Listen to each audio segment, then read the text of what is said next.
1:32 de este ya domingo de resurrección. Sin duda uno de los momentos más importantes de la historia del hombre. Sin duda uno de los grandes milagros que aún espera una solución. Asunto de fe para muchos, asunto imposible para otros, asunto que quizá se haga realidad científica, quién sabe, dentro de no tanto tiempo.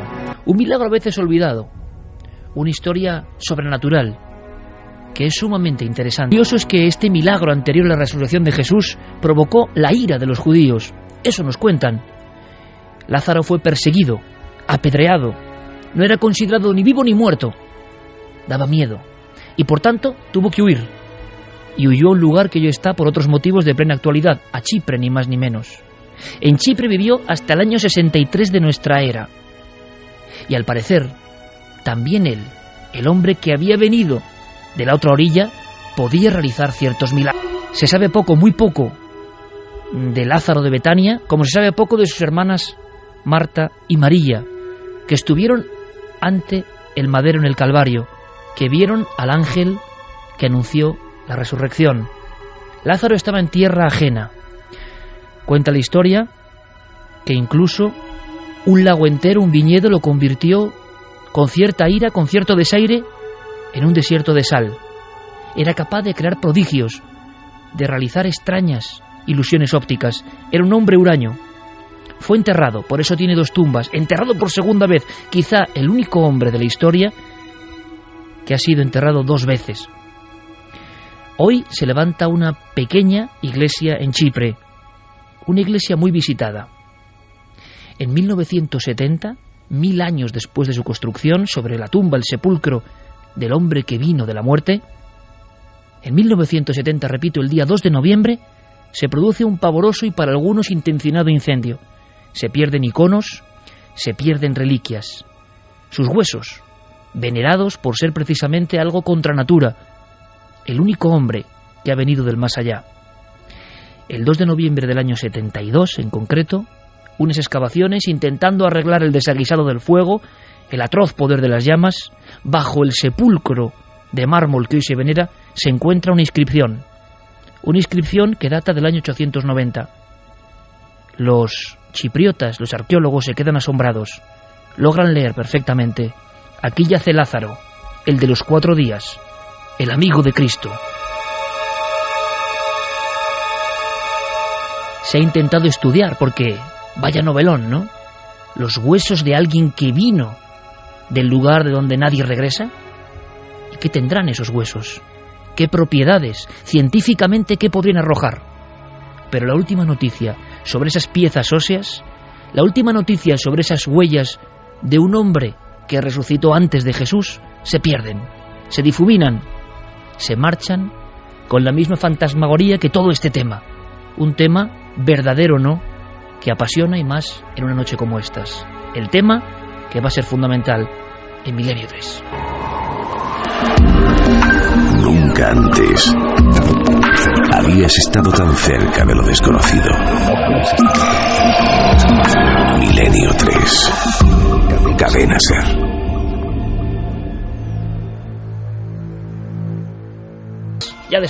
Aquí nada es al azar en el aspecto musical, y precisamente nuestro buen compañero y experto musicólogo Diego Marañón nos recomendaba esta banda sonora de la Biblia, que desde luego esta noche va a ser importante, porque nos permite viajar en el tiempo. Yo os hablaba, amigos, de San Baudelo de Berlanga y de cómo se trasladaron en el año 22 impresionantes frescos de tamaño real, con criaturas extrañísimas, con la resurrección de Lázaro, y un poco más allá, en la zona casi más sombría, la pasión, la crucifixión, y después ese cuerpo inerte de Jesús de Nazaret en una cueva. La siguiente escena, el ángel o ángeles, hay diferentes versiones, que anuncian la buena nueva, que ya parece un encuentro con lo extraordinario, desde luego. De todo ese tiempo dicen que viene la Sábana Santa. No es fácil recorrer su pista. Muchos historiadores lo han intentado.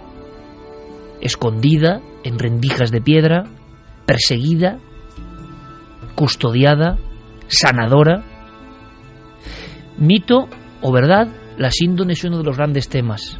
Y es el Papa Francisco, este Papa que está dando ya tantos signos y señales rompedores, este Papa que en tan poco tiempo, a nivel visual, ha hecho algunas cosas que están dejando boquiabiertos a muchos, escandalizados a otros, y han insuflado orgullo en una gran parte de la comunidad.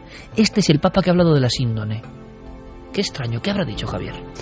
Bueno, la historia es muy interesante porque antes del Papa Francisco otros dos pontífices, Juan Pablo II y Benedicto XVI, hicieron visitas a la síndone, se postraron ante la reliquia y de alguna manera la apoyaron tácitamente sin entrar a discutir si era cierta científicamente o no. El Papa Francisco hoy ha tenido una actuación precisamente hace unas horas realmente singular. En primer lugar, ha enviado un videomensaje, no ha estado presente en Turín, pero ha enviado un videomensaje que se ha emitido desde la Catedral de Turín a todo el mundo a través de la RAI, en el que ha vuelto a señalar o a subrayar el gran valor iconográfico del lienzo de Turín. Y lo ha hecho en unas circunstancias muy peculiares. Hoy hemos sabido también que Benedicto XVI, probablemente la última orden o actuación que tuvo antes de renunciar a ser papa, fue el permitir que en el sábado santo de esta Semana Santa se volviera a mostrar la reliquia turinesa en una retransmisión televisiva bastante singular de 90 minutos, hecha por RAI 1 a través de Mundovisión, en una señal abierta para que todo el mundo pudiera acceder a ella sin ningún problema. Y lo que ha hecho este Papa, el Papa Francisco, el nuevo, su sucesor, es enviar ese mensaje de apoyo. Y ha dicho varias cosas interesantes. La primera tiene que ver con la fe, con el uso de la reliquia. Le vamos a escuchar. Perché l'uomo della Sindone ci invita a contemplare Gesù di Nazareth. Questa immagine impresa nel telo parla al nostro cuore, ci spinge a salire il monte del Calvario. Porque el hombre de la síndone, dice el Papa Francisco, nos invita a contemplar a Jesús de Nazaret. La imagen, impresa en la tela, habla a nuestro corazón y nos lleva a escalar el monte Calvario para mirar a la cruz y sumergirnos en el silencio elocuente. Pero fíjate, Iker, yo quiero que escuches atentamente lo que ha dicho a continuación, porque de alguna manera ha rozado el misterio de la síndone, lo que tantas veces ha estado sobre la mesa de esta redacción y en nuestros debates internos en el equipo.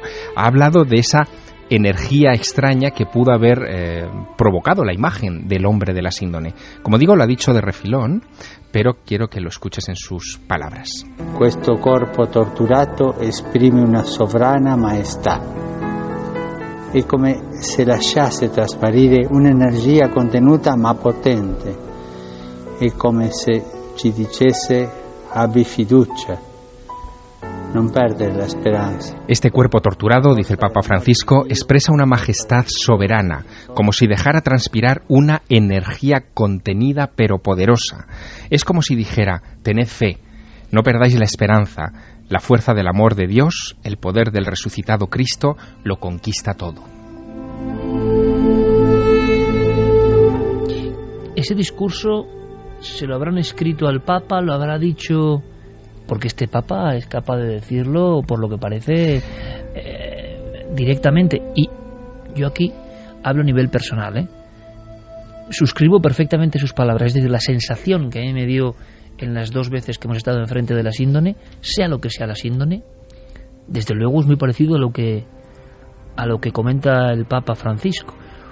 Dolor, pero una mezcla curiosa de sensaciones, una creación que me sorprende desde luego más si es el lino que tapó de alguna forma a Jesús de Nazaret y quedó impregnado por su energía, como si es una especie de extraño trucaje, que es el trucaje del siglo, ¿no? Y que se adelanta a todo lo conocido y concebible.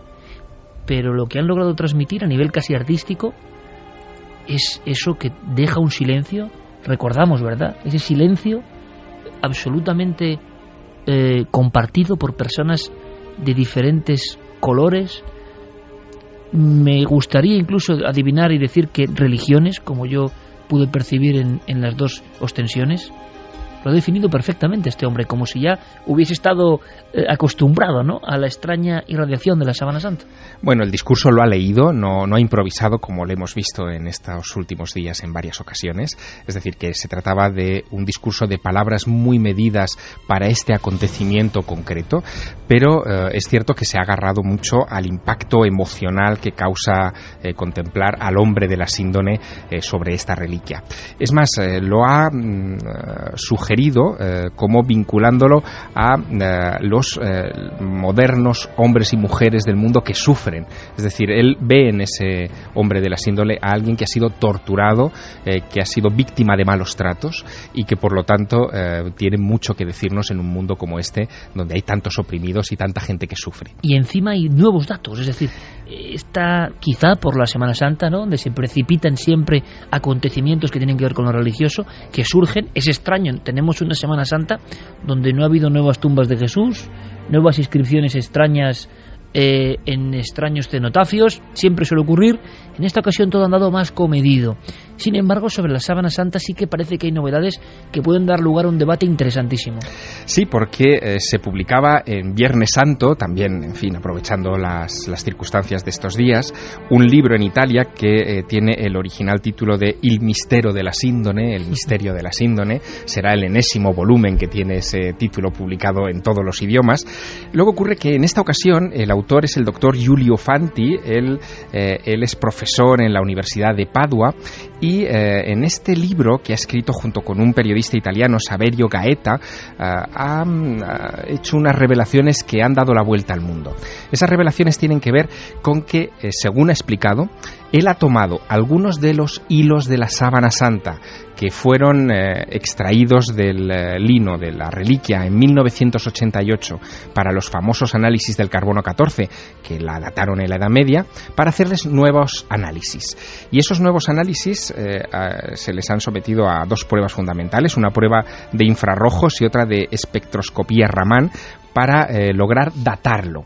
Se trata de dos métodos muy discutidos todavía, es decir, métodos de datación que no están aceptados por la comunidad científica, no se han publicado papers, es decir, informes oficiales en revistas de carácter científico aceptables por todo el mundo, pero que el doctor Fanti ha considerado que era oportuno publicar en este libro. Y los resultados que han dado estos análisis, según ha explicado, sitúan la datación del tejido, no de la imagen, evidentemente, sino del tejido de la sábana entre el año 200 antes de Cristo y el año 400 después de Cristo. Preguntamos a toda una experta sobre la Sábana Santa. ¿Tú qué opinas de estos datos? ¿El lino o la materia, la sábana, en definitiva la síndone, en esa horquilla temporal? Los nuevos datos surgen porque con el carbono 14 fueron muy discutidos. También hay que decir que cuando se hicieron había sufrido el incendio del Duomo donde estaba guardada la Sábana Santa y entonces eso podía haber alterado los datos del carbono 14. En este caso, este profesor dice que ha accedido a esos hilos. A mí eso me parece un misterio, sinceramente. ¿Cómo ha accedido un doctor de forma particular a algo que tenía que estar tan custodiado? Mira, yo cuando se hizo la restauración de la Sábana Santa se quitaron varios hilos, la pieza se volvió a coser. ¿Te refieres a la última de 2010? 2002, sí, en la ¿no? última ostensión, cuando ya estaba la sábana perfectamente limpia, planchada. La que estuvimos los tres allí, en 2010. Sí, bueno, en 2010, cuando estuvimos en esta ostensión, años antes había estado haciendo la restauración de la Sábana Santa. En esa restauración se quitaron hilos, se pusieron nuevos remiendos, se hicieron varias cosas y esos hilos, cada uno de ellos de los que se quitó, fueron guardados. ¿Han podido salir de alguna forma desde alguien de los que estaba remendando esa sábana pudo coger unos hilos? Hombre, habría un control exhaustivo, me imagino, ¿no? Claro, lo que es evidente es que estos hilos que ha analizado el profesor Fanti no han sido entregados por la Iglesia. Por eso te digo que de alguna forma han tenido que salir, y la única forma es cuando hubo gente que accedió a la Sábana Santa, un equipo, además de una experta en materiales antiguos, en telas antiguas, pero alguien de su equipo pudo coger algún fragmento, pudo llegar fragmentos de la imagen o fragmentos, en digamos... En principio no, son de la tela nada más. De la tela nos los imaginamos en las zonas más alejadas de lo que es, entre comillas, el cuerpo de Cristo, ¿no? Sí, claro, lo que se hizo en la restauración de 2002 fue colocar la sábana sobre una tela nueva, es decir, para que tuviera más consistencia.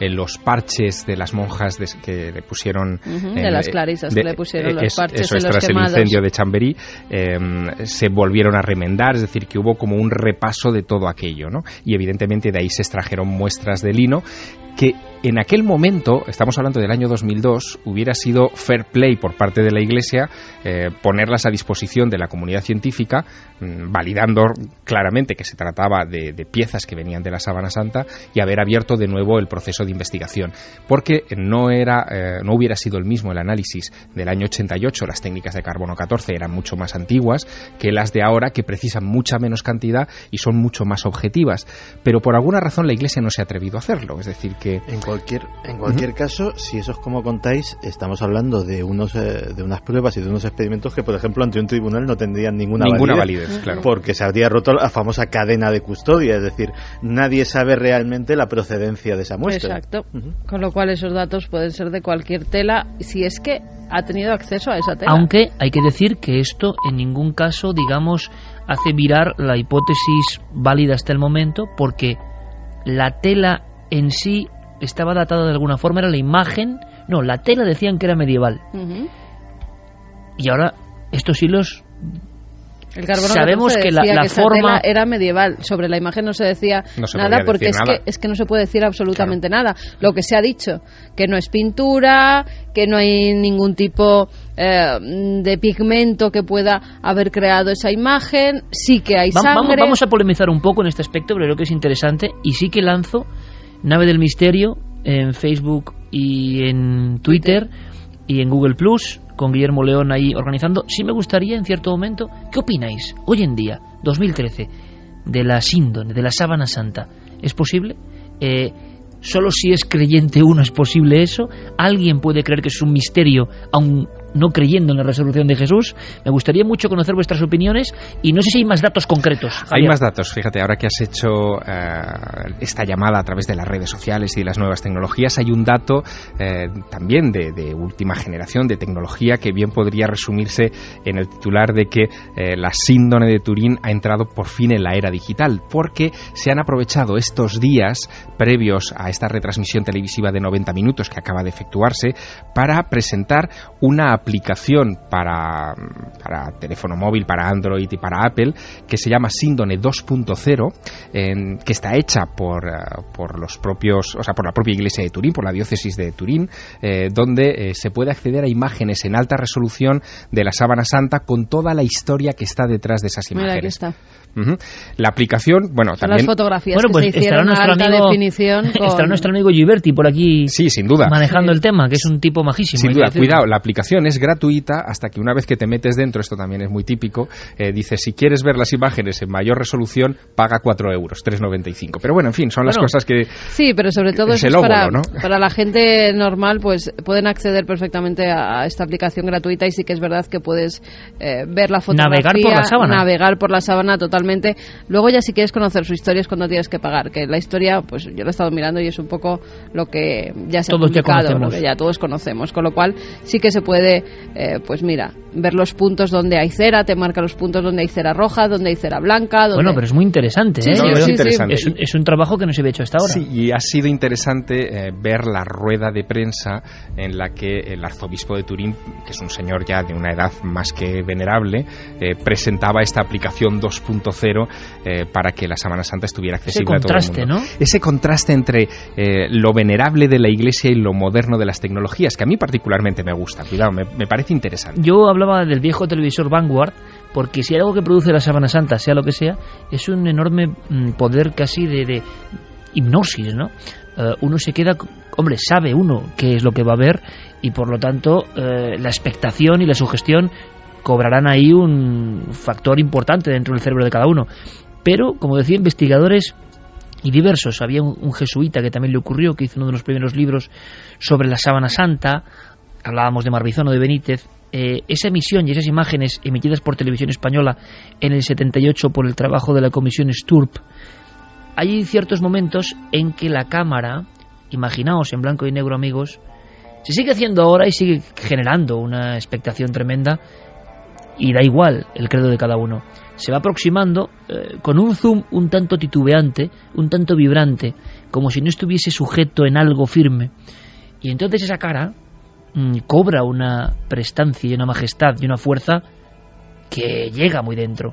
Hay que imaginarse a muchos investigadores españoles, como los citados, que en España apenas se había hablado, excepto algún trabajo muy concreto de la Sábana Santa, recibiendo esa información locutada por locutores españoles.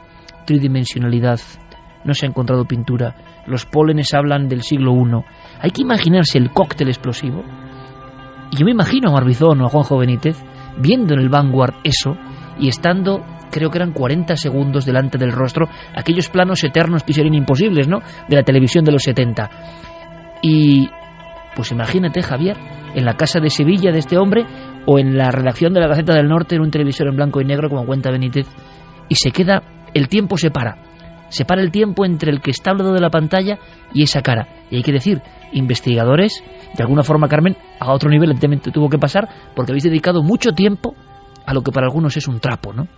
Así lo han definido. Sí. Algunos lo han definido de una forma absolutamente falta de todo respeto, sí, y de todo criterio. Lo han llegado a decir algunos alardeando de escepticismo o de racionalidad. Sin embargo, eso, que va más, yo creo, en el ámbito casi artístico, sea lo que sea, genera una serie de cosas, de elementos que rompen lo cotidiano entre el espectador y lo observado. Y eso ya es un poco mágico en la Sábana Santa. A día de hoy, ¿qué diríais en un título sobre la Sábana Santa, Carmen y Javier, que son dos grandes expertos en este tema y la han visto por lo menos 2 veces, que no es poca cosa? Pues yo diría que hay 2 Sábanas Santas. La anterior, incluso si me dices, yo diría que la que incluso nos expusieron en 2010 ni siquiera era la Sábana Santa verdadera. La vi tan cambiada desde una ostensión a otra que es que no parecía ni la misma. A mí ese planchado, ese lavado de cara, esa restauración que la hicieron para mostrarla como un póster, la verdad es que me quitó la fuerza de la auténtica Sábana Santa de Turín que yo vi en el año 2002. ¿Y qué piensas de la Sábana Santa auténtica de Turín, esté donde esté? Pues pienso que pudo envolver el cuerpo de un personaje que tiene todos los datos que se acercan a la figura de Jesús, y que si ese hombre era tan extraño, tan milagroso, tan sobrenatural, ¿por qué no algo que estuvo en contacto con su cuerpo pudo quedar marcado? Simplemente os pido el titular, como ahora, Javier. Bueno, yo quisiera, más que un titular, partir de una premisa. Es decir, yo soy de los que creen que Jesús de Nazaret fue una figura histórica y que murió y resucitó. Es decir, yo creo eso. Es decir, estoy abierto a esa fe, ¿no? Pero no creo que la Sábana Santa sea el documento que certifique esa resurrección. Cuidado.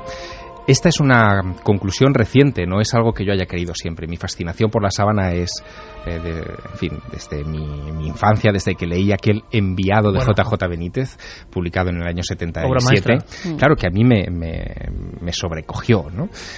Pero fíjate, yo luego lo he estudiado, he seguido ese tema, he hablado con gente de todo tipo, tanto los que están a favor como en contra, con los que han dicho que esto es un trapo incluso. Yo desde luego no pienso que sea un trapo, es un misterio, pero para mí es un misterio más histórico que religioso. Yo creo que la Sábana Santa fue una creación medieval. ¿La primera foto? Sí, yo creo que es la primera foto de la historia. Que no es poca cosa, de ser eso no es poca cosa. Cuidado, es que hay mucha historia detrás. Pero bueno, en fin, esto sería una argumentación muy larga, pero todo lo que rodea la Sábana Santa y lo que la convierte en milagrosa es precisamente su comportamiento fotográfico. La tridimensionalidad de la que hablabas antes es algo que aparece en todas las imágenes antiguas. Si las sometes a un escáner como el VP8 de la NASA, salen esas 3 dimensiones. El hecho de que se comporte como un negativo fotográfico también es una característica de las fotografías. Pero ¿quién pudo hacer una fotografía en el siglo XIV? Que es desde el tiempo que sabemos que la sábana existe, como poco. Ahora recogeremos opiniones de nuestros oyentes. Se han emitido algunas series, como esta de la Biblia en Antena 3, como María de Nazaret, si no me equivoco, en Telecinco. Yo he visto alguna porción de esta última surgen cosas muy interesantes, muy bonitas. Yo personalmente estaba viéndola y me gustó mucho la Virgen, y me gustó mucho José cómo lo hacían. No lo he podido ver entero, y qué curioso, porque está a veces cuando uno revisita algunos pasajes, aunque sea con como lo hace la televisión, de repente me acuerdo que Carmen suelta una cuestión, el embarazo de María, y hablando de Jesús, ¿no? Estamos en Semana Santa y es Domingo de Resurrección. El nacimiento o implantación de un ser vivo sin el acto sexual era inconcebible, evidentemente, ¿no? Y la que generó, ¿no? Imaginamos a José, imaginamos el entorno, pero hoy sería perfectamente posible fecundar a una mujer sin la aparición de un hombre, sino con la ciencia que conocemos hoy. Esto abre perspectivas tremendamente misteriosas que yo no sé, Javier, porque ahora me falla la memoria como tantas veces, si ya por ejemplo Benítez en Los astronautas de Yahvé y otras figuras especularon con si Jesús fue un enviado. No lo estoy diciendo yo, ojo, estoy haciendo un acopio de diferentes investigaciones que causaron mucho revuelo, pero que ahora de repente en una cosa tan aparentemente trivial como ver la televisión le vuelven a uno, ¿no? Una mujer se queda embarazada, no ha habido contacto con otro hombre, y la ciencia de hoy ya es capaz de hacer ese milagro. Cuando se publicaron esos libros tan rompedores, yo no sé si se hacía ya la inseminación artificial o no. Sí, Los astronautas de Yahvé se publica en 1980 y en aquella época ya se hablaba ya se hablaba de inseminación artificial. ¿Y se veía ese hilo, ese nexo, la posibilidad? Evidentemente, pero claro, en el año... Yo no lo recordaba, claro, pero es decir, que no con los avances de hoy en día. Es tan sugerente ya esto, ¿no? Lo que el hombre está alcanzando deja en cuestiones terrestres lo de hace 30 años, ¿no? Se hablaba de los primeros niños probeta, pero no como hoy, ¿no? No como hoy, esa inseminación. Y con lo cotidiano de hoy. Estaba en pañales en aquel momento, era una técnica súper experimental. Lo que estamos diciendo es, ¿os imagináis que en el año cero de nuestra era, os imagináis, digo, unos seres, una inteligencia superior, ellos, diría Antonio Rivera, ¿no? Sabiendo todo lo que iba a ocurrir, evidentemente enviaron un hombre que no era solo un hombre y no era terrestre, y lo inseminaron dentro del cuerpo de una mujer elegida. Lo que es verdaderamente interesante también de esa historia es que si acudes a las fuentes apócrifas, que son las que iluminaron a JJ Benítez para que Los astronautas de Yahvé, encuentras que también la historia de el nacimiento de María se produce de manera idéntica, es decir, Ana, la madre de María, se queda también embarazada de manera milagrosa, pero también se queda embarazada su prima Isabel, que es la que dará a luz a Juan el Bautista. Es decir, que no es un caso único, sino que hay varios casos de embarazos milagrosos que, vistos desde esta óptica, podían ser el efecto de un gran plan. ¿Y tú que sabes algo de ángeles? ¿Quiénes son esos ángeles que aparecen en diferentes momentos? Por ejemplo, dando esa buena nueva delante del sepulcro vacío, momentos clave, aspecto extrahumano. Extrahumano, pero yo diría más que extrahumano, superhumano. Superhumano, exactamente. Porque son humanos, es decir, no son ajenos a nosotros, son humanoides, digamos, tienen nuestras características, quizá irradian luz, por ejemplo, en el caso de la resurrección, pero en otros pasajes de la Biblia son descritos como perfectamente humanos, hermosos, pero capaces de sentarse en una mesa a ingerir de los alimentos que la familia de Abraham les pone por delante, ¿no? Así que aquí estamos hablando de una mezcla muy curiosa, ¿no? Como de unos extranjeros, vamos a llamarlos así, extranjeros superiores. Extranjeros a lo humano. Exactamente, que de repente se cuelan en la historia sagrada y la cambian para siempre. Exacto. Y la cambian para siempre. Pero es muy bonito contemplar todo esto con los avances de la ciencia que, como hemos comentado alguna vez, ya van de una forma exponencial, asombrando cada año lo que ya se conocía el año anterior. Eso hay que decirlo. Y ahora vamos con la ciencia. La ciencia y su milagro. El hombre ha conseguido eso. Ya todo es imparable. Ya nada va a ser como lo conocíamos. Y observando libros que eran absolutamente pioneros hace 30 años, nos damos cuenta de que nosotros mismos estamos ya al nivel de los extraterrestres de la ficción de hace 30 años. Con lo cual el vértigo es enorme. Ahora, antes de pasar a esa ciencia y de cambiar, Noel, compañero, a unos ámbitos casi de laboratorio. ¿Qué se comenta, por ejemplo, de la Sábana Santa? ¿Qué comentan nuestros oyentes? Pues mira, lo primero comentar que son las 3 en vez de las 2. Eso es un milagro también, sí. Milagro que hemos hecho aquí en Milenio 3. De repente hemos pasado de las 2 a las 3:13, que son ahora mismo. Pero la duración será la de siempre, hay que advertir. Sí, nosotros vamos a estar nuestras horas. O sea, hoy estaremos hasta las 5. Exactamente. Una hora más, Sí, en teoría, perfecto. pero las mismas horas. Raúl Manuel nos dice, como el ser creyente o no, lo de la Sábana Santa es cuestión de fe. Nunca habrá respuestas irrefutables. Silian dice, la Sábana Santa, si fuese la auténtica sábana que envolvió el cuerpo de Jesús, ¿no estaría muy deteriorada? Bueno, ha habido, y se sabe, y hay en muchos museos telas del siglo I y anteriores que siguen en perfecto estado. Si han sido bien conservadas, no tienen por qué desaparecer.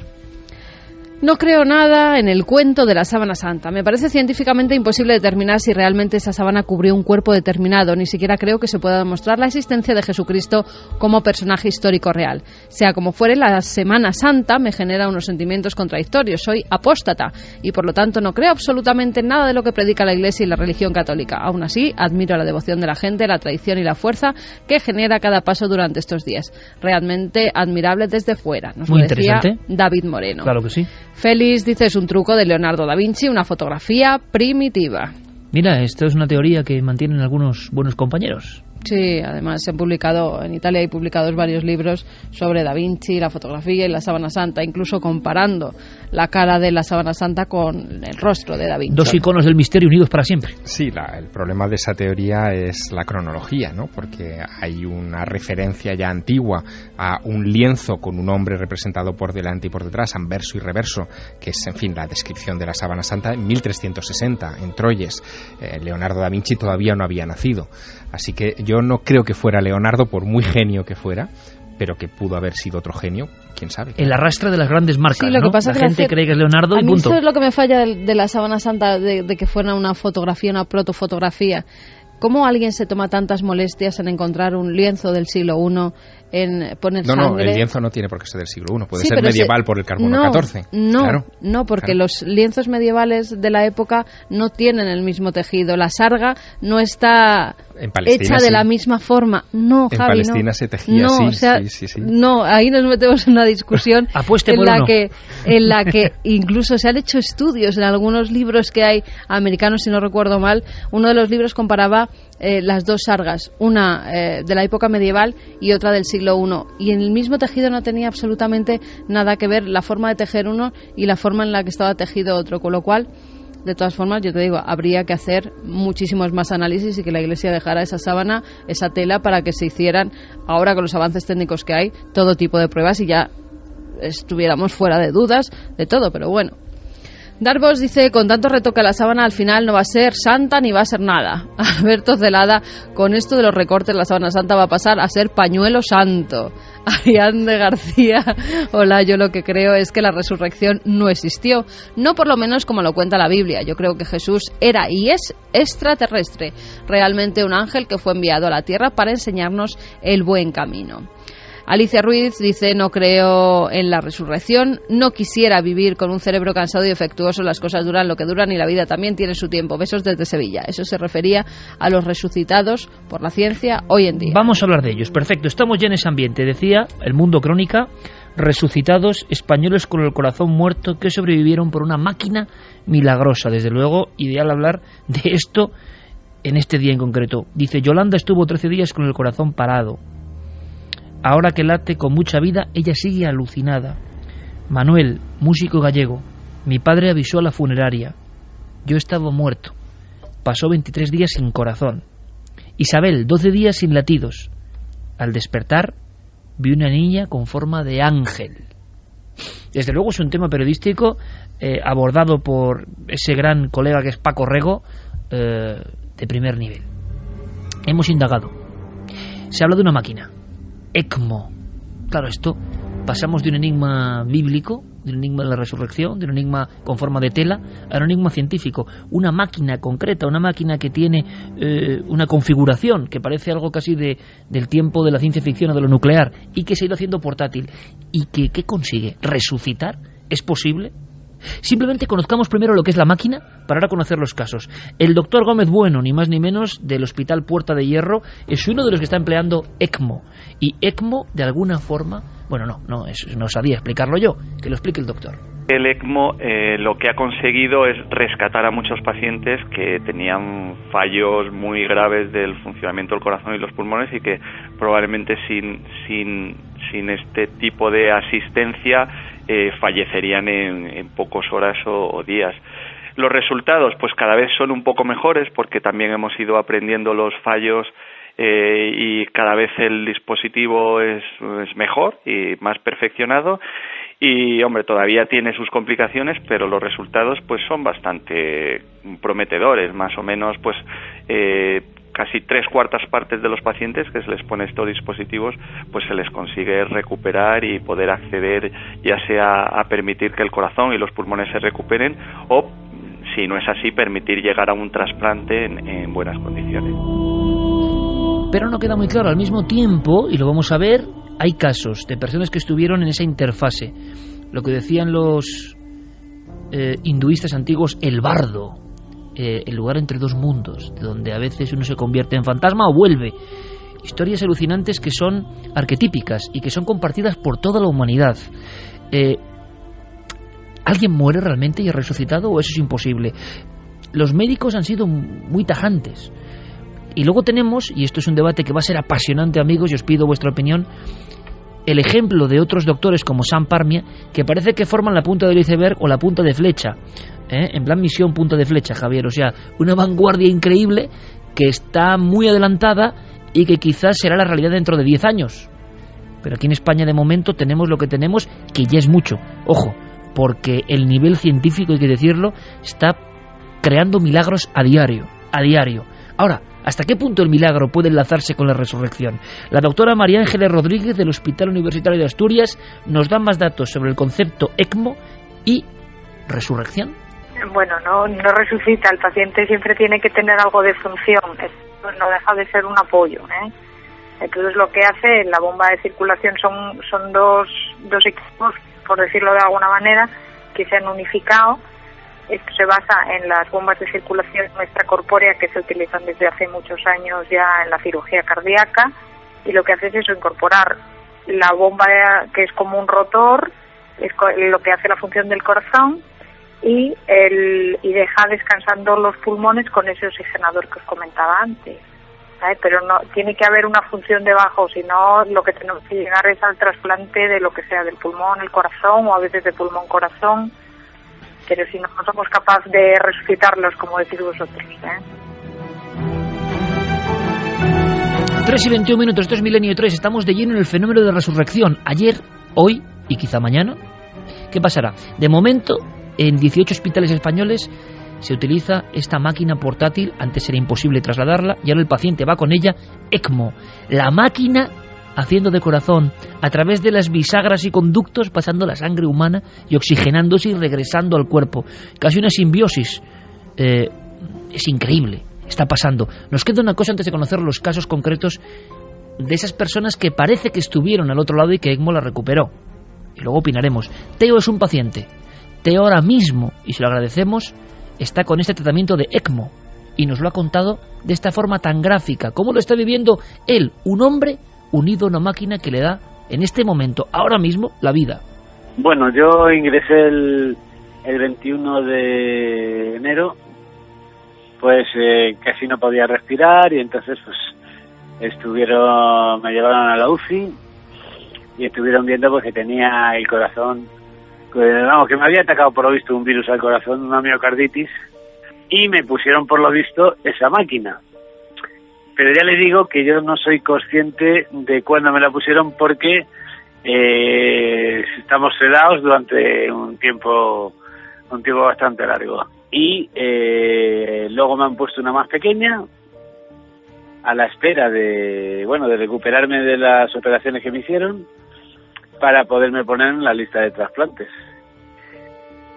Y esto es así, ahora estoy en casa, me dieron de alta provisional el día 15 de marzo, tengo que ir una vez a la semana al hospital a revisión. Y vamos, aparte del incordio de tener que llevar la máquina, que es un poquitín armatoste, Es como si fuera un carrito de la compra, de tamaño. 3 y 23, yo creo que es, ¿verdad?, un paralelismo que todo el mundo ha entendido. Un hombre a un carrito de la compra, que será incordio, desde luego, Teo, pero que te está dando la vida en este momento, y eso es un ejemplo maravilloso y glorioso, hay que decirlo, del conocimiento científico y de lo que el hombre está alcanzando. Pero claro, dentro de, digamos, el censo de pacientes que han sido tratados con este ECMO, que se conocía hace tiempo al parecer, pero que ahora está experimentando, si vamos a averiguar cosas, a otros niveles. Y como siempre, algunos están haciendo experimentos mucho más arriesgados.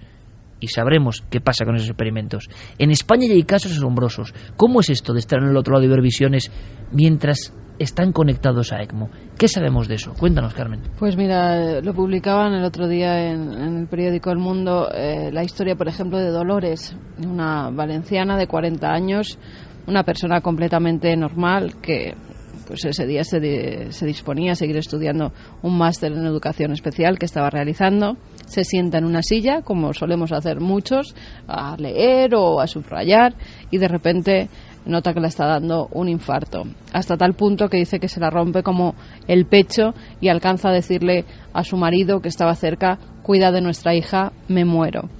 9 días después, Dolores abre los ojos, no sabía lo que había pasado, ve que su marido la está arropando, ella tiene bastante frío y está enganchada a esa máquina, está enganchada a ECMO.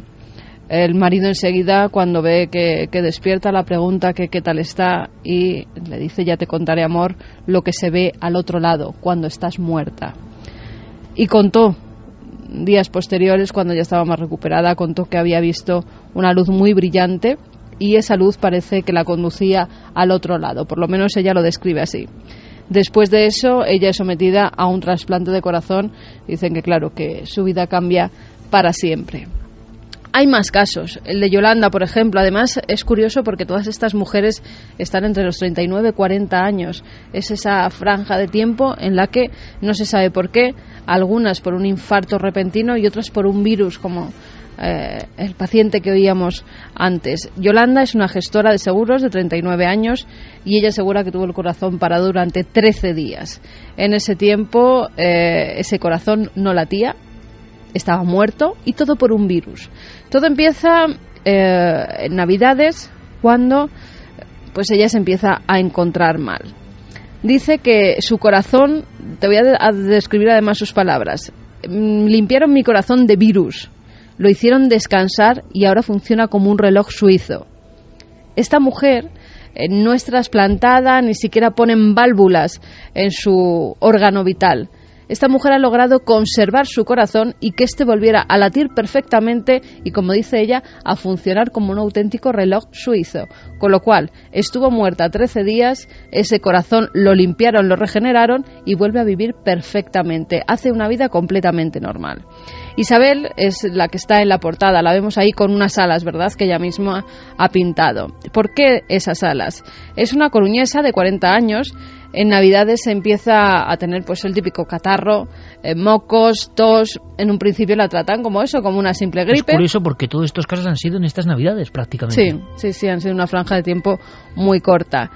Pensaba que era un catarro, luego se complica, la ingresan, la quitan la vesícula, tiene una hemorragia y es entonces cuando entra en paro cardíaco. 12 días sin corazón. Pero quiere decirse esto con el corazón parado y alimentándolo por ECMO. Por lo que describen, ECMO hace los movimientos del corazón. Sístolis y diástolis, ¿no? Es como hace el movimiento del corazón. El corazón, en teoría, está parado. Parnia dice que tú estás muerto cuando se para el corazón, cuando se deja de respirar y cuando cesa la actividad cerebral. Ahora hablaremos de Parnia, conoceremos qué dice él. Pues en ese momento, al parecer, esa máquina lo que hace es insuflar 5 litros de sangre que van a todas las partes del cuerpo, o sea, lo que el cuerpo necesita, esa sangre que necesita para vivir nuestro cuerpo.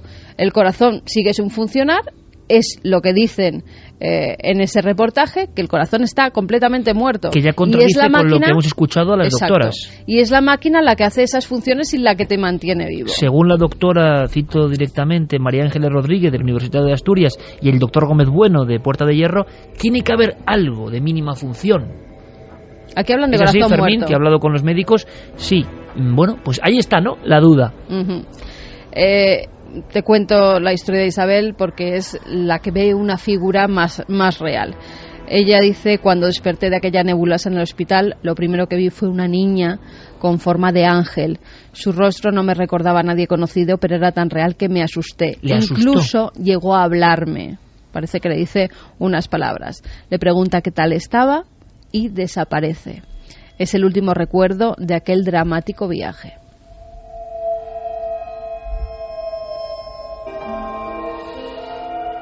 Ellos están convencidos, y esto quizás es lo importante, han estado en otro lado, su corazón ha estado parado, una máquina lo ha sustituido, y su conciencia, ¿dónde ha estado? ¿Dónde ha ido? Es momento clave, tú has citado a Sam Parmia, de conocer al hombre que dice, por ejemplo, esto, es un importante médico, y parece que es un vanguardista, que está rompiendo todos los parámetros, investigando en esa franja en la que nadie se atrevía a hacerlo. Está investigando en los mundos de Lázaro, de alguna forma. Está hollando con los instrumentos científicos el umbral oscuro que todos de alguna forma tememos, que sabemos que forma parte de nuestra vida y de nuestra existencia, pero no sabemos muy bien lo que hay. Es el gran vértigo y la gran incógnita, los mundos de Lázaro. Sam Parmia recientemente declaraba cosas como esta y es momento de conocerlo un poco más. La mayoría de la gente, incluso la mayoría de los doctores, tienen una idea muy equivocada de lo que es la vida y la muerte. Creen que pasar el límite de la muerte es irreversible, pero los avances en los últimos 10 años nos han demostrado que en realidad solo cuando la persona ha muerto es cuando sus células, las células cerebrales, empiezan a morir, y además la mayoría de la gente cree que eso ocurre en solo 4 o 5 minutos. Nosotros ahora sabemos que las células cerebrales están vivas durante más de 8 horas después. Santi, ¿quién es Parmia? Imagino que ha tenido muchas polémicas. Ha llegado a este mundo del efecto Lázaro, que es como le ocurrió a otro nivel a Raymond Moody y a otros, ¿no?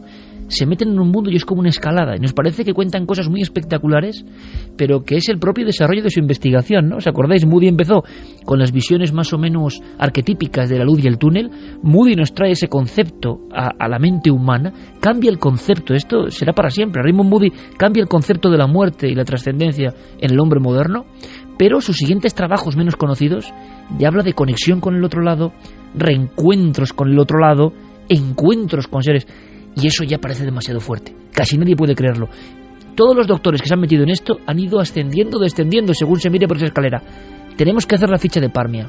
Pues Sam Parmia debe de saber muy bien de lo que está hablando porque actualmente es el director del Departamento de Resucitación y Cuidados Críticos de una de las escuelas médicas más prestigiosas del planeta, la de Stony Brook en Nueva York. De hecho, no es tanto su actividad académica lo que nos interesa, sino cómo ha llegado a ascender esa escalera de la que tú hablabas. A este no le pueden venir determinados tragaldabas a decir que no es científico, ¿no? Pues para que te hagas una idea de hasta qué punto ha sido muy duro, luego entraremos en las polémicas que ha tenido que arrostrar, pero ha sido muy duro llegar al grado de reconocimiento que tiene actualmente. Sam Parmia actualmente es revisor de el New England Journal of Medicine, es decir, una de las revistas médicas junto a The Lancet más importantes y más prestigiosas del planeta. Él es del equipo que decide qué artículos cumplen los criterios o no los cumplen para ser publicados en tan prestigiosa publicación, y yo creo que en el campo de la investigación médica es uno de los puestos de privilegio y que se reservan a muy contados especialistas del mundo. Es decir, o sea, una china en el zapato de muchos, hay que decirlos, dentro del sistema que no quiere que se hable de estas cosas. En este programa y en este equipo le hemos llegado a entrevistar, pero ahora se ha metido ya, como decimos, ¿no? Ha ido avanzando y de las ECM ha pasado este concepto. Cree que ya no es la cuestión de viajar al otro lado, sino que se puede regresar del otro lado. Hay un punto en la biografía de Sam Parmia que es cuando va a hacer estudios a la Universidad de Southampton en la década de los 90 y allí conoce a Peter Fenwick. Peter Fenwick era un médico que es un médico que también se ha interesado muchísimo por el tema de la muerte y automáticamente traban amistad, se convierte en su mentor y empiezan a realizar juntos una serie de investigaciones, sobre todo haciendo con un rigor como no se habían hecho hasta ahora. Raymond Moody, a fin de cuentas, había recopilado testimonios, pero lo que hacen Parmia y Fenwick es no solamente recopilar testimonios en hospitales de todo el Reino Unido, sino además juntarlos con los testimonios de los equipos médicos que habían tratado los casos, con los datos gráficos de las máquinas de soporte vital para comprobar que no había actividad cerebral en los momentos que se producen los testimonios de conciencia que afirman los pacientes, contrastar las conversaciones y los testimonios que dan los pacientes con el personal que había en la sala para ver si realmente se correspondían o eran simples alucinaciones, y llegan a una conclusión, que es que esas experiencias son reales. Y de hecho, Parnia, y es ahí cuando tiene que arrostrar un montón de críticas por parte de sus colegas, empieza a fundar su teoría de que hay una conciencia extracerebral, de que el funcionamiento cerebral no es la esencia de la conciencia, sino que puede haber percepción, puede haber pensamiento, puede haber recuerdo en un momento en el que hay un encefalograma plano. Está poniendo el dedo en la llaga más profunda de la historia de la medicina, de la psicología, de la psiquiatría, de la ciencia actual, ¿no? Si somos el cerebro o hay algo exógeno que se filtra a través de nuestro cerebro, pero que está fuera de ese cerebro. Y eso, claro, es un impacto monumental. Imagino que va a tener muchas peleas. En el aspecto de la resurrección, Carmen hablaba de algo muy concreto que nos va a dejar alucinados. Y la pregunta es, ¿será un estadio, una fase mucho más evolucionada de lo que estamos ya viendo en España en pequeños casos casi sin relación? Claro, él va mucho más allá. Él dice lo de la muerte que te he comentado antes, cuando es clínicamente que una persona está muerta, pero para él dice que eso está ya pasado, que una persona está muerta cuando las células de su piel se apagan. Que esas células, dice, ahora que pueden vivir 24 horas después de que a ti te den por muerto. O sea, tú estás muerto cerebral. Tú estás clínicamente muerto. Y es decir, en tu piel hay una actividad real, tu cuerpo no tiene suministro de sangre y no tiene tampoco oxígeno. Horas después de la muerte de una persona, él dice que las células de la piel siguen viviendo 24 horas. O sea, hay algo vivo en nosotros. Y las de los huesos, que las de los huesos, 4 días. Y las neuronas del cerebro que pueden seguir viables, aunque no funcionen, durante 8 horas. Es decir, a ti durante 8 horas, estando clínicamente muerto, sin oxígeno en tu cerebro y sin la sangre fluyendo por tu corazón, te pueden resucitar, según Sam Parnia. Recuperarte de ese lugar. Igual que con Raymond Moody nos familiarizamos con el concepto del túnel y de la luz al final del túnel, con Sam Parnia probablemente en los próximos años nos familiarizaremos con uno de los términos que él ha acuñado en estos últimos años, que es el de la zona gris. Él llama zona gris a ese punto que hay entre el último latido del corazón y la irreversibilidad de la muerte. Y ahí entramos en un terreno que... El bardo. Exacto. Es decir, ya te vas al otro lado y no vuelves, ya hay una pared, no puedes volver de alguna forma. Ahora ya vuelves. Y en ese aspecto hay un espacio de donde puedes marcharte hacia el otro lado o ser recuperado con un anzuelo científico. Y ahí es donde entra ECMO y estos otros mecanismos que utilizados, Javier, de forma diferente, quizás. Sí, bueno, claro, evidentemente nosotros, o la ciencia médica, los está utilizando como primeros auxilios después de un colapso cardíaco, pero lo que está proponiéndonos Sam Parnia es que incluso emplearlo con gente que lleva más tiempo muerta. Exacto, es que gente que lleva más tiempo muerta, que puede llevar 2 horas muerta, pongamos por caso, de repente puede ser sometida a uno de estos tratamientos y volver a la vida. Claro, ¿y qué puede contar esa gente? Ahí es un material que es un poco Frankenstein, ¿no? Lo hablábamos. Es un poco Frankenstein. Lo hablábamos. Son los electricistas, pues fíjate, Javier. Es interesante porque de los casos que él dice que han sido resucitados, solo el 20% de esos casos te cuenta que ha visto algo al otro lado. Solamente el 20%. O sea, si él intentara hacer una tesis de que todo el mundo ha estado en un más allá y ha vuelto y ha contado una historia preciosa, no, él te dice... Bueno, 2 de cada 10 no me parece poco. A mí tampoco. ¿Y qué es lo que cuentan? Cuentan casi todos lo mismo. Incluso dice que casi todo es lo mismo, ojo, que es que sí, casi todo es lo mismo. Esa luz, ese túnel, y casi siempre alguien conocido al final del túnel que te está esperando y que en el último momento te dice que regreses, que vuelvas. Pero ¿qué es la muerte? Claro, la muerte es la experiencia traumática por excelencia y el cerebro tiende a olvidar las experiencias traumáticas. Que haya 2 de cada 10 que recuerden algo me parece muy interesante. Otra cosa importante, sobre todo es más interesante cuando los casos son de niños, porque él dice que con niños de 4 años a los que ha devuelto a la vida, a los que ha resucitado y que no tienen conciencia de lo que cuentan los mayores de esas experiencias cercanas a la muerte, han contado exactamente lo mismo. Entonces, ¿qué pasa ahí? Y sobre todo, con Raymond Moody, y hemos contado Recordarás, Javi, la visión hace poco de Burpo, que era uno de los casos más recientes, muy teñidos, ¿no? por toda la filosofía e ideología de sus padres, lo que tú quieras, que él creía que el cielo había estado en el cielo. Él lo interpretaba así, pero lo que contaba era bastante parecido a lo que cuentan otras personas que no creen, por ejemplo. Lo interesante es que con Raymond Moody teníamos la típica historia de operación a vida o muerte, momento muy difícil, la consciencia, el alma, lo que ustedes quieran, ¡pum!, se escapa. Pero no en alguien que ya había sido dado por muerto y llevaba horas muerto, y que es resucitado o recuperado. Esto nos conecta directamente, nunca mejor dicho, con aquellas historias de los resucitadores o de electricians, los electricistas, que es una historia mucho más siniestra, que quizá un día contemos, que viene desde el siglo XVIII y en el XIX, con todos los milagros de la electricidad.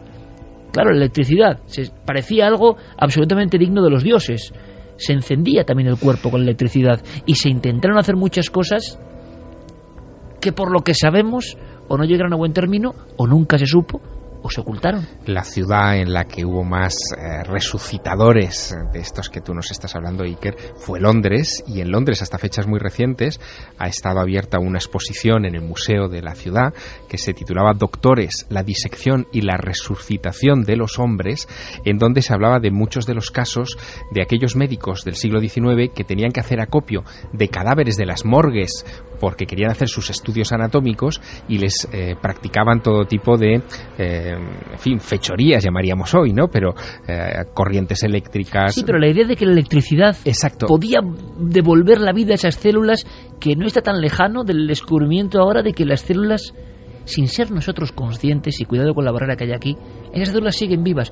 Oiga, usted no está vivo, usted está muerto, pero hay parte de usted que sigue vivo, y haciendo cosas. Pero fíjate, Parnia, en algunas entrevistas que ha ido dando a raíz de la publicación de este nuevo libro, ya dice que no es solo la máquina de resucitación, también él utiliza la terapia de hipotermia. Es decir, tú estando... ¿Criogenización? Ajá, eso es. Criogenización, pero no que te congelen del todo, sino que bajen tu temperatura a determinados grados, que esté el cuerpo muy frío. Se ve que lo tienen controlado, porque las cosas que dice es que como ya han experimentado muchas veces. Exactamente. Y creo que hay un caso que es tremendo, ¿no? Sí, de un futbolista. Sí, hay un futbolista.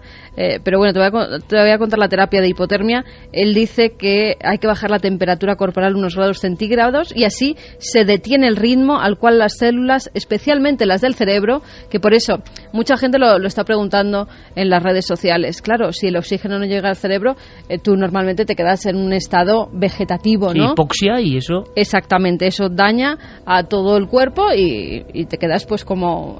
Sí, cuentan como que hay 4 o 5 minutos que ya es irreversible. Exactamente. Pues dice que bajando la temperatura esas células no se pierden tan rápidamente. Parece que están en un estado de semicongelación, de letargo, en el que ellos pueden reaccionar y con ECMO y haciendo no sé qué, pues pueden volver a la vida a esas personas. Pero claro, ya es una terapia de hipotermia, la máquina ECMO. ¿Y qué más cosas estarán haciendo para resucitar a esos muertos que durante minutos, como el caso de Fabrice Muamba, que era el jugador de fútbol que de repente se cayó en medio del estadio? Sí, como tantos casos, por desgracia, ¿no? Y fíjate, había un cardiólogo viendo el partido y gracias a él, que lo lleva al hospital donde está ECMO, logran recuperarle después de darle por muerto, después de 2 horas de que le diera el infarto, Y a los 2 horas. 2 horas después de que le da el infarto. Y hay parada cardíaca. Hay parada y no de hay todo. recuperación. No hay recuperación, pero a él sí que le someten a esa terapia de hipotermia. Bajan su temperatura y logran reanimarle. Fíjate, las portadas de los periódicos, sobre todo de los deportivos, eran un muerto que ha resucitado. Lo ponían como un ejemplo de una persona que ha estado en el otro lado y que gracias a la ciencia ha vuelto a la vida. Lázaro en un campo de fútbol. Pues la verdad es que estoy maravillado con lo que estáis contando y os habéis dado cuenta de que si esto es así, si esta tecnología es así de prometedora, estaríamos a unos años, a un par de décadas, de que toda esa gente que hay congelada, criogenizada, esperando... Entre ellos una española. Se me acaba de poner los pelos de punta. Pudiesen Santi. llegar a ser despertados algún día, pudiesen llegar a ser reanimados, algo que de momento es imposible. Estamos, según de qué muerte, porque estamos hablando de personas que han tenido un ataque al corazón. Dicen que con personas enfermas de cáncer o que tengan los órganos muy dañados, que esa resucitación hoy por hoy no es posible. Tú lo has dicho, hoy por hoy. Hay una cosa muy lógica. Cuando uno ve el pescado congelado, y esto puede sonar muy crudo, hay una evidencia que ya los fenicios veían, ¿no? Que con el hielo y la sal, esa carne que en el estado normal se corrompía, lo que estoy diciendo desde perogrullo, se mantenía de alguna forma. No somos tan distintos a nivel físico, por desgracia o por fortuna, de un pescado. Es decir, es lógico que el cuerpo de Lázaro ya era hediondo, estaba en un sepulcro en temperatura ambiente.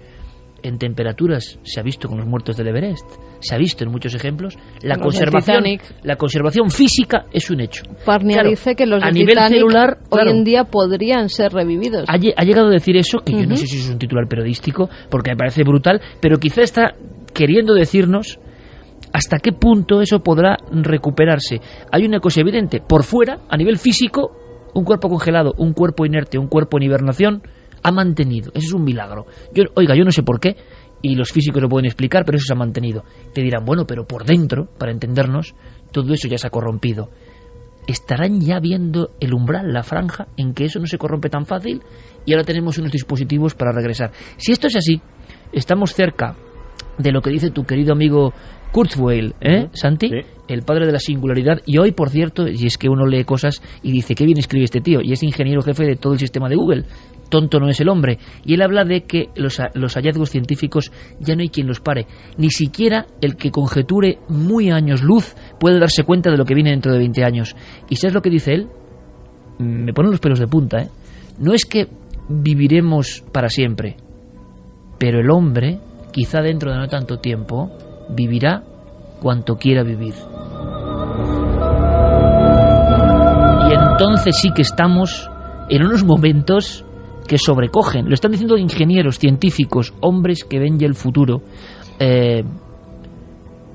Yo imagino que Parnia también ha tenido muchas batallas, como decimos, durísimas, pero es una realidad brutal. Javier, ¿querías añadir algo? Bueno, quería decir que en estos momentos también se ha puesto en marcha una investigación tremenda, a la que se ha dotado con un capital como nunca un estudio humanista había recibido en la historia de los Estados Unidos. $5 millones es el capital que ha recibido un profesor de filosofía escéptico en la supervivencia después de la muerte, llamado John Martin Fisher, y que se va a encargar de coordinar lo que él ha llamado Proyecto Inmortalidad. Esto lo hemos sabido en estas últimas horas. También es curioso que coincidan tantas noticias sobre este concepto en un domingo de resurrección. Absolutamente. Bueno, la beca ha sido concedida a este profesor de humanidades de la Universidad de California en Riverside, y este hombre ha puesto en marcha un protocolo la mar de curioso, ¿no? Son $5 millones, es mucho dinero. Él ya ha destinado $2,5 millones a una primera fase de la investigación que él llama la fase empírica. El 1 de junio sabremos a qué proyectos concretos va a destinarla, pero lo ha dividido esos $2,5 millones en 10 subbecas de $250,000 para proyectos que tienen que ver con el cielo, el infierno, el karma, el purgatorio, lo que dicen las distintas creencias de todo el mundo, para compararlas también con lo que dice la ciencia a partir de los viajes fuera del cuerpo, de las tesis reencarnacionistas.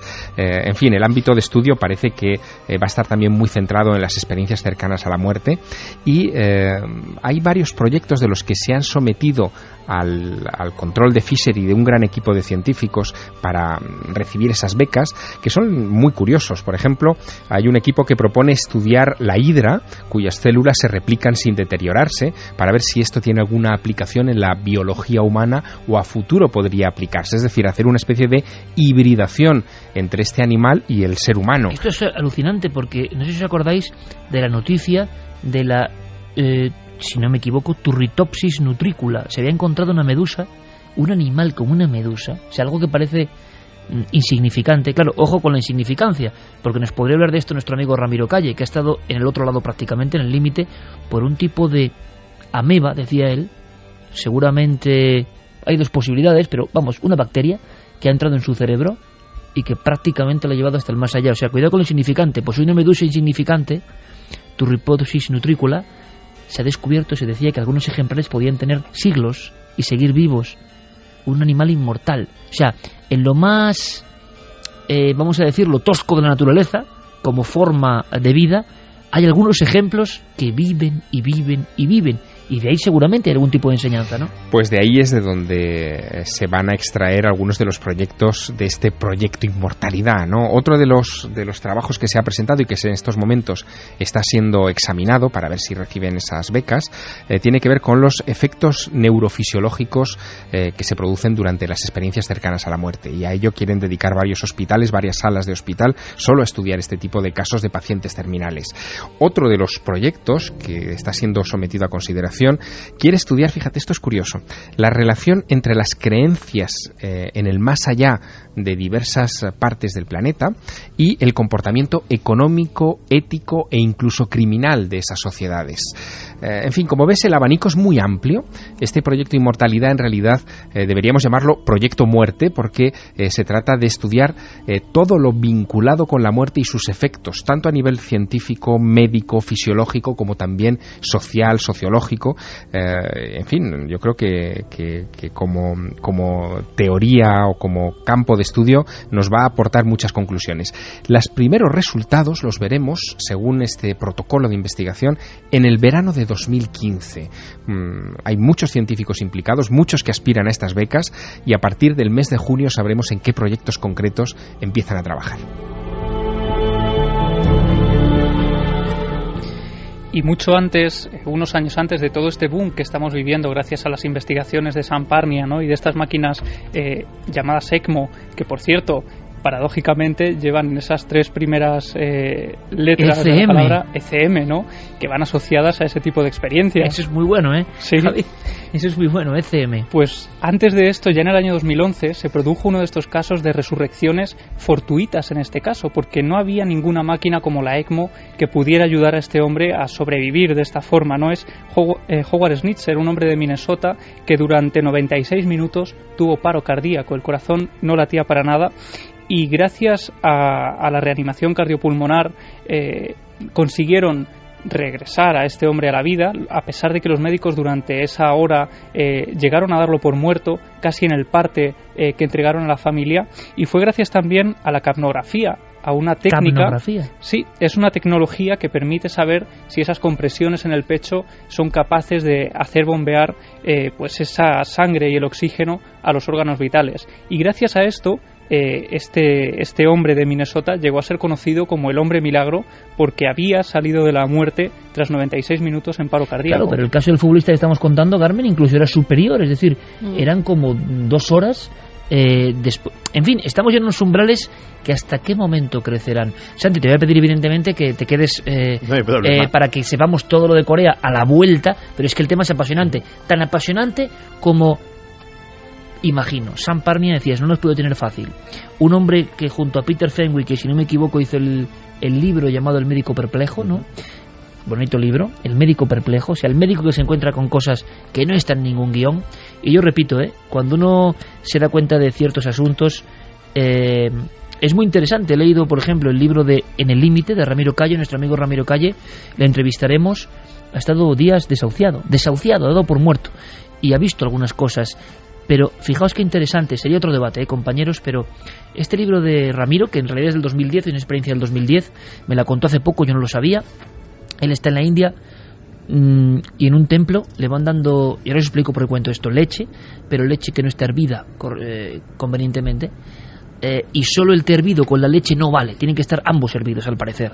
Bueno, pues la listeria, esa terrible bacteria, se le ha metido en el cerebro y le ha convertido en un muerto andante. Bueno, le desahuciaron varias veces, y Ramiro hace un libro extraordinario, uno de esos libros, Javier, y tú me entiendes, que salen, ¿no? Que él tiene esa necesidad de contarlo. Yo creo que está escrito directamente cuando vuelve en sí, y fijaos qué curioso, dice, la descripción de lo que ve no es tan interesante para él mismo, sino la toma de conciencia del regreso. Esto es tremendo, es decir, ya no es lo que vemos o lo que dejamos de ver, sino qué aprendizaje traemos cuando venimos del más allá. Él dice que ha cambiado radicalmente, que su vida no puede ser la misma, él habla de la enfermedad límite, de la enfermedad terrible como él ha tenido, como, ojo, posibilidad de aprendizaje, que no puede valorar igual todo lo que tenía antes, lo que le parecía superfluo, lo que le parecía una tontería ahora ya no lo es, y que se ha dado cuenta del regalo de la vida porque como un nuevo Lázaro le dan una segunda oportunidad, y ha sido muy consciente del regalo de vivir. Bueno, no está mal, no está nada mal.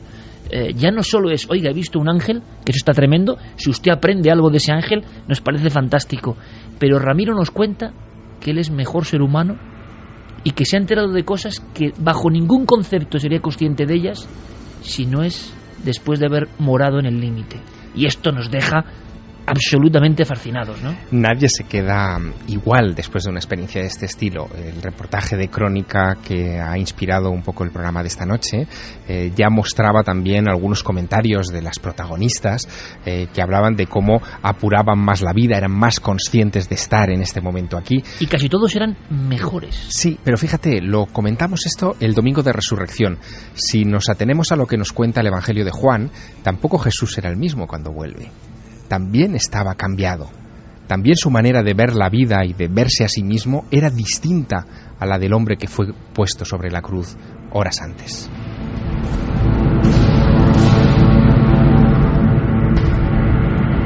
¿Qué os parece si antes de descansar unos minutos, yo creo que es un programa intensísimo, que está el gran misterio puesto aquí sobre la mesa, el gran misterio que asombra, fascina y da escalofrío por igual, y le ha pasado a nuestros hermanos del principio del tiempo igual que a nosotros? Vamos con vuestras reflexiones, que son importantísimas, y al regreso, por supuesto, Santi nos dará la última hora de ese momento que esperemos que no llegue, pero que en titulares daba mucho miedo, con la historia de Corea del Norte. Pues mira, Sergio nos dice, buenas noches, lo de las células del cerebro que duran unas horas después de morir ya lo había escuchado hace muchísimos años. Se lo comentó un médico a mi madre, que cuando hablas al lado de un recién fallecido, él te escucha. Y hay que tener cuidado con lo que se dice al lado del muerto, por no perturbar de algún modo sus últimos momentos entre nosotros. Qué mínimo, ¿no os parece? Un saludo, gran programa. Chris dice, la muerte es la muerte, solo se muere una vez, lo demás es otro concepto, podríamos decir semimuerto o semivivo. La muerte es una fase más de la vida. Me encanta todo lo que dicen, y sobre todo me sigo sorprendiendo con la rotundidad de muchas personas que de verdad creen estar en lo cierto. Yo, como no creo estar en lo cierto de nada, me sigue sorprendiendo la rotundidad de quien cree estar en lo cierto de algo. La muerte es una fase más de la vida y no es el fin. Mi opción es un error querer ser inmortales, nos lo decía Javier Lobato. Miguel Ángel dice que hay un episodio de la serie House donde practican lo de la hipotermia y la circulación extracorpórea que hemos mencionado. Qué interesante. Gemma, me está dando muy mal rollo saber que puedes reanimar a una persona tras estar 2 horas muerta. Dark Boss, si se supone que el alma abandona el cuerpo cuando mueres, ¿cómo vas a poder meterla en el cuerpo de nuevo? Beatriz dice, estarían en coma o cercanos a la muerte, pero muertos seguro que no. Aún así, tema hay para debate. ¿Alguien sabe lo que es la muerte? ¿Qué es estar vivo y estar muerto realmente? Sí, no lo sabe nadie. Fíjate que Parnia precisamente ha hecho una labor divulgativa increíble sobre la muerte como proceso, incluso entre sus colegas médicos. Es decir, hace 10 años, y estamos hablando de hace solo 10 años, la muerte era considerada por la mayor parte de los médicos como un momento. Es decir, la máquina empieza a pitar, el paciente está muerto, se toma la hora, se levanta el certificado. Pero gracias a la labor de Parnia y de otros, cada vez se extiende más la idea de que la muerte es un proceso que se alarga. Don Santiago, como diría aquel, y lea usted libros de hace 100 años, solo 100 años, y se va a enterar de cosas increíbles que eran la verdad rotunda e inamovible, por ejemplo, respecto a la muerte, y que algunos ya no tienen ninguna validez con lo que sabemos hoy. ¿Qué no sabremos dentro de 15 años? ¿Qué rotundidades no valdrán para nada del concepto muerte dentro de 15 años? Fairfield dice 8 horas las neuronas, pero si te quedas sin oxígeno en el cerebro durante unos minutos ya sufres daños irreversibles. Sombra Northester dice, el día que exista la inmortalidad solo estará al alcance de los ricos, al más puro estilo In Time, si las cosas siguen igual. Bueno, o sea, si somos inmortales tenemos que quejarnos, ¿no? Porque solo será para los ricos.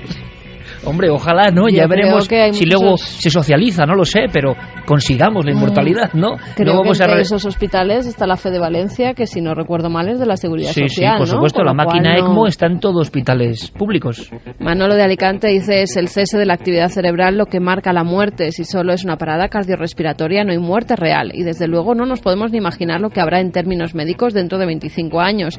De hecho, hace 25 o 30 años, parte de los tratamientos existentes hoy no eran ni siquiera meras hipótesis. Luis González dice, la muerte es difícil de definir, la vida es compleja, no es bombear sangre y respirar, por lo tanto la muerte también es compleja. Es muy interesante. Juan Diego, vamos, que cuando tu cerebro entra en hipoxia y se envenena debido a ello, ves lo que haga falta.